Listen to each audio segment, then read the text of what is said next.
एक माणसाला झोप येत नव्हती आणि तो एका बाबाकडे गेला. बाबा म्हणे मला झोप येत नाही. म्हणे मग तू असं कर, ज्याला झोप येत नसेल अशा माणसाचा शर्ट आण. आणि मग तो एका व्यापाऱ्याकडे गेला. व्यापारी म्हणे एवढा मोठा लोड आहे प्रपंचाचा आणि याच्यामध्ये मला झोपच येत नाही. मग तो एका मंत्र्याकडे गेला. मंत्री म्हणे आम्हाला एवढे पैसे मिळतात, पण हा पैसा लपवा कुठं? आम्हाला ईडीचा दाख आहे, झोप येत नाही. आमदार खासदाराकडे गेला, म्हणे बंगले गाडी केली, मग पुढचे बंगले कसे होतील आणि मग आम्हाला परत निवडून येऊ का? आम्हाला झोप येत नाही. आणि मग कीर्तनकाराकडे गेला. कीर्तनकारही म्हणा आम्हाला खूप पैसे मिळतात, पण आम्हाला आलिशान गाड्या, बंगले आणि राहणीमान, त्यामुळं आम्हाला झोपच येत नाही. मग डॉक्टरकडे गेला. खूप पैसे कमावलेत म्हणे करोनामध्ये, तरी आमचे काय बराना, आमची गाडी बंगले काय पुरे होईना, ते आम्हाला झोप येत नाही. आणि मग शेवटी कोणाकडे गेला? एक शेतकऱ्याकडे गेला. आता शेतकरी काय करतो? कष्ट करतो, घाम गाळीतो आणि शांत झोपतो. हा म्हणे मला शांत झोप येते. मग म्हणे तुझं शर्ट दे म्हणे. आता म्हणे मलाच घाला शर्ट नाही, एकच शर्ट आहे, तेच घालीतो आणि तेच धुतो आहे म्हणे. माझी बायको आहे ना, माझ्या बायकोला बी एकच लुगडं आहे, तेच धुते आणि तेच घालीती. कारण आम्ही जो माल पिकवावा ना, या माल पिकलेल्या मालाला भाव मिळत नाही. माल पिकला तर भाव नाही, भाव असला तर माल नाही.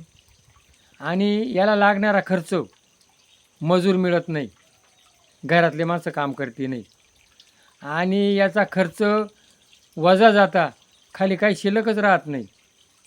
बँकेचं कर्ज, त्याचं व्याज, सरकार काय करतं? नुसते आश्वासनं देतं, शेतकऱ्याला अमकं देऊ, शेतकऱ्याचं प्रत्यक्षात काहीच देत नाही. बघा, माझा स्वतःचा 2023चा विमा दुसऱ्याच्या नावावर गेला. आता 2024चा विमा, तर ते काय म्हणतात, तुम्ही तक्रार केली पण ते बटणं जास्त दाबले. आता मुळात हा मोबाईलही चालवता येत नाही, दाबलं आहे बटन, मग ते किती दाबले तेच कळत नाही. म्हणजे शासन ते स्वतःचा दुसऱ्याचाही नावं पाठवते, त्यांचा चुका चालत्यात, आणि आपल्या अडाणी माणसाची चूक झाली तर ती चूक त्यांना सहन नाही होत. काय म्हणा जास्त बटणं दाबले. आणि जिथं तो विम्याचा अधिकारी आहे जिल्ह्याचा, तो मुळात माझा नातलग आहे, त्याच्याकडे गेलो, ते काय नाही, मग तुम्ही अगोदर कळवलं नाही.